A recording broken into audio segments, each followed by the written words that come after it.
Welcome है दोस्तों, pagination के इस ट्यूटोरियल में आपका स्वागत है। मैं हूं विक्रम और इस ट्यूटोरियल में सीखेंगे कि यूज़र के लिए बटन कैसे बनाते हैं। ठीक है, नेविगेट करने के लिए। चलिए, बहुत ही आसान है। इसके लिए हम फॉर लूप का यूज़ करेंगे।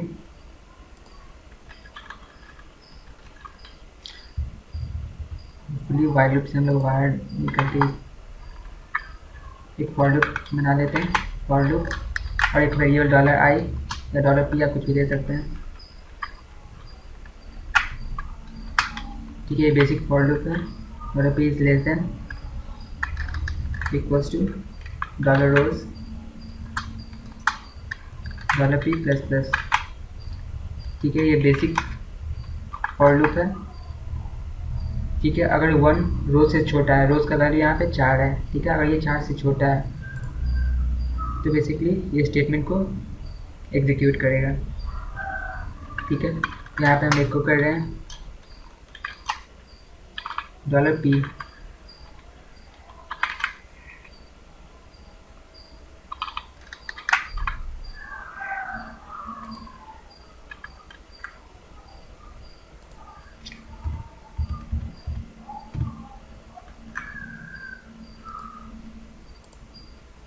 ठीक है,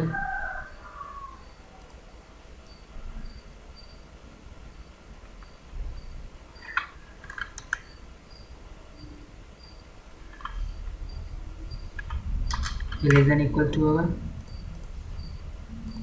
चलिए, ये 4 डेटा स्पेस दे देता हूँ।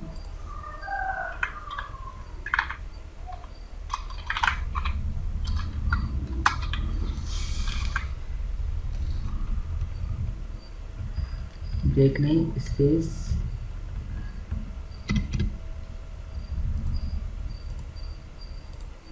ठीक है, ब्रेक इसलिए नहीं क्योंकि ये ब्रेक 1 2 3 4 नीचे नीचे आ जाएगा। ठीक है, तो वो सही नहीं रहेगा। ठीक है, तो ये आप देख रहे हैं कि नेविगेशन के लिए हमारा ये टैग आ रहा है, लेकिन ये लिंक नहीं है। तो इसे लिंक बनाने के लिए हम एंकर टैग का यूज़ करेंगे। चलिए, तो एंकर टैग यहाँ पे बनाते हैं।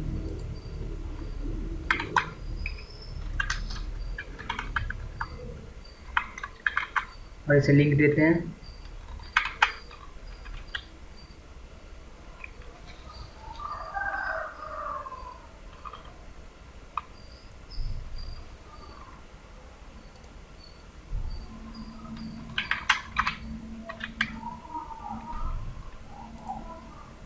ठीक है,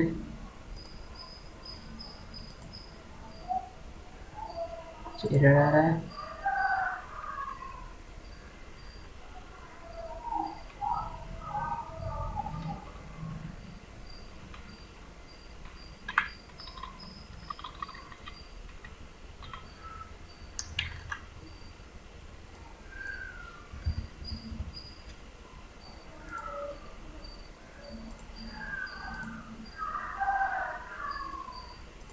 ठीक है, तो चलिए देखते हैं कि ये एंकर टैग काम कैसे कर रहा है। ये हमारा वैल्यू $p है। ठीक है, जो फॉर लूप से जनरेट हो रहा है। मतलब ये लूप 4 बार चल रहा है और ये लूप 1 2 3 4 p का वैल्यू पहला बार में लूप चलेगा तो ये 1, फिर ये 2, फिर ये 3, ये फिर 4 हो जाएगा। ठीक है, और ये सब एक एंकर टैग से घिरा हुआ है। मतलब ये कि ये सब के सब एक लिंक की तरह काम करेगा। ठीक है, अब देख रहे हैं कि ये सब के सब एक लिंक की तरह। ये बहुत कंजेस्टेड लग रहा है, इसलिए हम थोड़ा सा स्पेस इसमें दे देते हैं। ठीक है,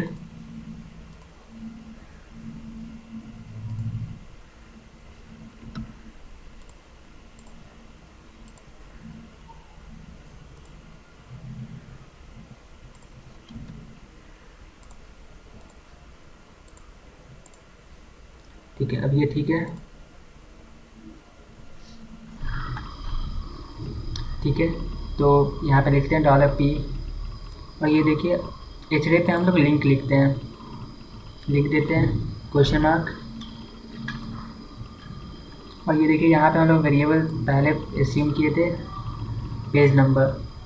ठीक है, तो वहाँ पे हम लोग देते हैं, अपेंड करते हैं नंबर इक्वल्स टू, और मान लीजिए यूज़र जो भी सिलेक्ट करा है, जैसे यहाँ पे है 1 2 3 4, टी ऑप्शन URL बार में चला जाएगा, ठीक है। तो इसके लिए हम यहाँ पे लिखते हैं $p, ठीक है, और इसे कनकैट करते हैं, single quote dot single quote, हो गया। ठीक है, इसे चेक करते हैं। इस मान लीजिए सिलेक्ट करता है 1, तो यहाँ पे आप देख रहे हैं कि यहाँ पे 1 आ रहा है, ठीक है, मतलब पेज नंबर 1। और यूज़र सेकंड पे क्लिक करा था, ये 2, ये 3 और ये 4, ठीक है। तो ये यूज़र स्पेसिफिक हो गया, मतलब यूज़र जो भी सिलेक्ट करे ये URL बार में आ जाएगा। और ये डेटा, जैसे मान लीजिए यूज़र यहाँ पे 1 सिलेक्ट किया, ठीक है, तो ये डेटा यहाँ पे आ जाएगा। और जब भी ये यूज़र सेलेक्ट करा तभी ये फंक्शन, इस सेट फंक्शन काम करेगा, मतलब ये चेक कर लेगा डेटा सेट है कि नहीं। अगर सेट है तो ये इसमें वैल्यू 1 आ जाएगा और ये 1 इसमें स्टोर हो जाएगा। मान लीजिए यूज़र यहाँ पे 4 सिलेक्ट करता है, ठीक है, तो ये 4 डेटा यहाँ पे आ जाएगा और ये $t में 4 स्टोर हो जाएगा। और यहाँ पे 4 - 1 मतलब 3, और 3 इंटू रोज मतलब 3 इंटू 4, ठीक है, 3 इंटू 4 इज़ 12।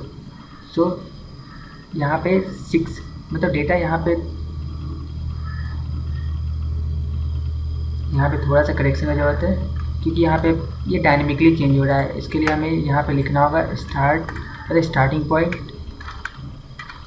जैसे यहाँ पे स्टार्टिंग पॉइंट कितना हो रहा है, जैसे यहाँ पे अगर 4 सिलेक्ट कर रहा है यूज़र, तो यहाँ पे आ जाएगा 3 इंटू 4 देन 12। तो starting from 12 and it will go to 6।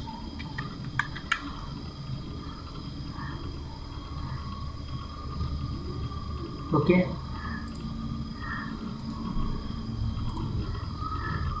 ठीक है।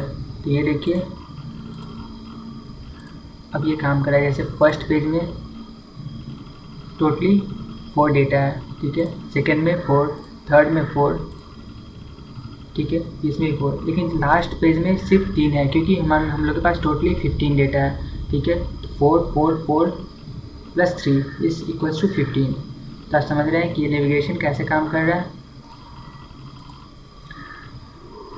लेकिन अगर यूज़र यहाँ पे अगर 5 सेलेक्ट करता है, ठीक है, तो ये देखिए हमारे पास सिर्फ ये लिंक बच जाता है और डेटा कुछ नहीं है, क्योंकि हमारे पास 5 इस केस में मौजूद नहीं है, ठीक है।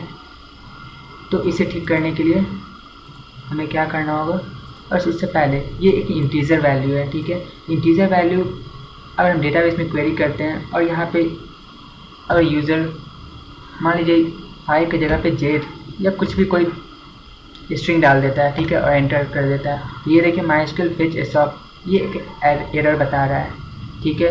तो इसे ठीक करने के लिए हम क्या करेंगे कि इसे ऑब्वियस इंट बना देंगे, मतलब ये कि डेटा ये पहले चेक हो जाएगा कि ये इंट है कि नहीं, ठीक है।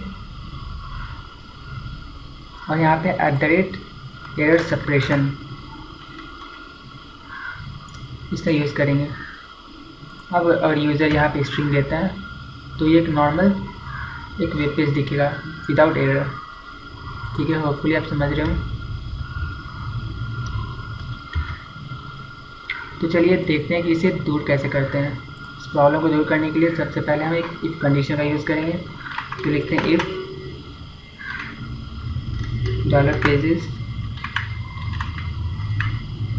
is greater than equals to 1 and $t is less than equals to pages, ठीक है। ये देखिए यहाँ पे हम क्या कर रहे हैं, सबसे पहले इसे इफ कंडीशन बॉक्स के अंदर कर देते हैं। तो यहाँ पे ब्रैकेट, ये ब्रैकेट यहाँ क्लोज हो गया है। तो चलिए देखते हैं, इसे थोड़ा इंडेंट कर देता हूँ ना, नहीं, ठीक है। तो ये देखिए यहाँ पे क्या हो रहा है कि ये पेजेस ये कितने भाग में कितने पेजेस में डिवाइड है, ठीक है। वो पेज अगर हमेशा अगर नंबर 1 से ज़्यादा है, ठीक है, तो ही ये कंडीशन रन करेगा, मतलब ये 1 से ज़्यादा हो, या फिर ये $t इन द सेंस जो भी यूज़र जिस पेज पे वो जाना चाहता है, ठीक है। सपोज कीजिए कि वो सेकेंड पेज पे जाना चाहता है, तो वो 2 हमेशा जो पेज नंबर ऑफ पेजेस उससे हमेशा कम रहेगा और 1 से हमेशा ज़्यादा रहेगा, तो ही ये लूप काम करेगा। ठीक है, तो चलिए इसे अब चेक करते हैं, तो सेव कर लेते हैं।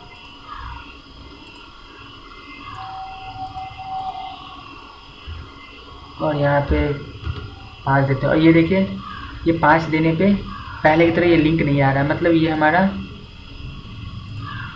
मेथड काम कर रहा है। ठीक है, यहाँ पे 4 एंटर। ठीक है, ये देखिए हमारा नेविगेशन काम कर रहा है अच्छे से। और आप चाहते हैं कि इसमें अगर जिस पे भी यूज़र क्लिक करे वो बोल्ड हो जाए, तो उसके लिए हमें क्या करना होगा, तो सबसे पहले ये थोड़ी देर के लिए यहाँ से हटा देते हैं, कट। और यहाँ पे फिर से कंडीशनल ऑपरेटर का यूज़ करेंगे, कंडीशन क्वेश्चन मार्क कॉलन। ठीक है, यहाँ पे कंडीशन देते हैं $t, if $t is equals to $p। मतलब ये है कि जो भी यूज़र सेलेक्ट कर रहा है, मान लीजिए 2 सेलेक्ट करता है, अगर ये 2 इस फॉर लूप के 2 के बराबर है, मतलब जो यूज़र क्लिक किया है अगर वही है, वही पेज अगर सेम है, तो उसे बोल्ड कर दें। ठीक है,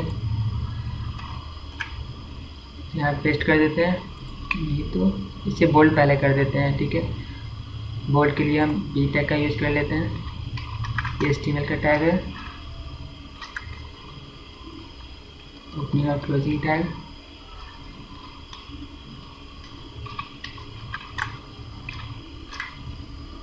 ठीक है,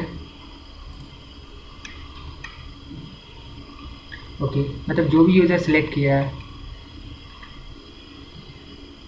वो बोल्ड हो जाएगा। चलिए इसे चेक करते हैं, और ये आप देख रहे हैं कि ये बोल्ड हो गया है। ठीक है, जैसे पेज 1 है, अगर पेज 1 है तो ये 1 बोल्ड है। इसमें आप थोड़ा और स्टाइल दे सकते हैं। तो चलिए इसे अंडरलाइन को हटा देते हैं इस एंकर टैग से। तो इसके लिए क्या करना होगा, यहाँ पे स्टाइल टैग का हम यूज़ कर लेते हैं, इनलाइन स्टाइल टैग। क्योंकि ये सही नहीं है, लेकिन बस ये डेमो पर्पज़ के लिए ट्यूटोरियल है, इसलिए मैं इसे यूज़ कर लेता हूँ। ऐसे बेसिकली आप हमेशा कभी भी स्टाइल टैग का यूज़ टैग के अंदर ना करें। ठीक है, तो स्टाइल टेक्स्ट डेकोरेशन नन।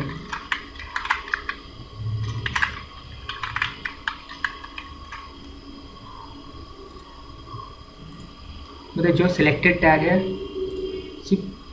सिर्फ वही अंडरलाइन होगा। ठीक है, और आप इसका कलर चेंज करना चाहते हैं तो आप वो भी कर सकते हैं। अगर कोई टैग सेलेक्टेड, अगर कोई लिंक सेलेक्टेड है तो उसका कलर चेंज कर देते हैं, स्टाइल, जैसे स्टाइल टैग का यूज़ करके कलर इज टू रेड। ठीक है, और ये हमारा नेविगेशन कंप्लीट हो गया। होपफुली आप इस ट्यूटोरियल को लाइक करेंगे। अगर कोई फीडबैक देना चाहते हैं तो आप वो भी दे सकते हैं। प्लीज़ सब्सक्राइब ताकि हम इसके बरकरार रख सकें। ठीक है, okay guys, see you done. फिर नेक्स्ट ट्यूटोरियल में हम एक नए प्रोजेक्ट के साथ और एक नए कॉन्फिडेंस के साथ फिर से वापस हाजिर होंगे। तब तक के लिए गुड बाय।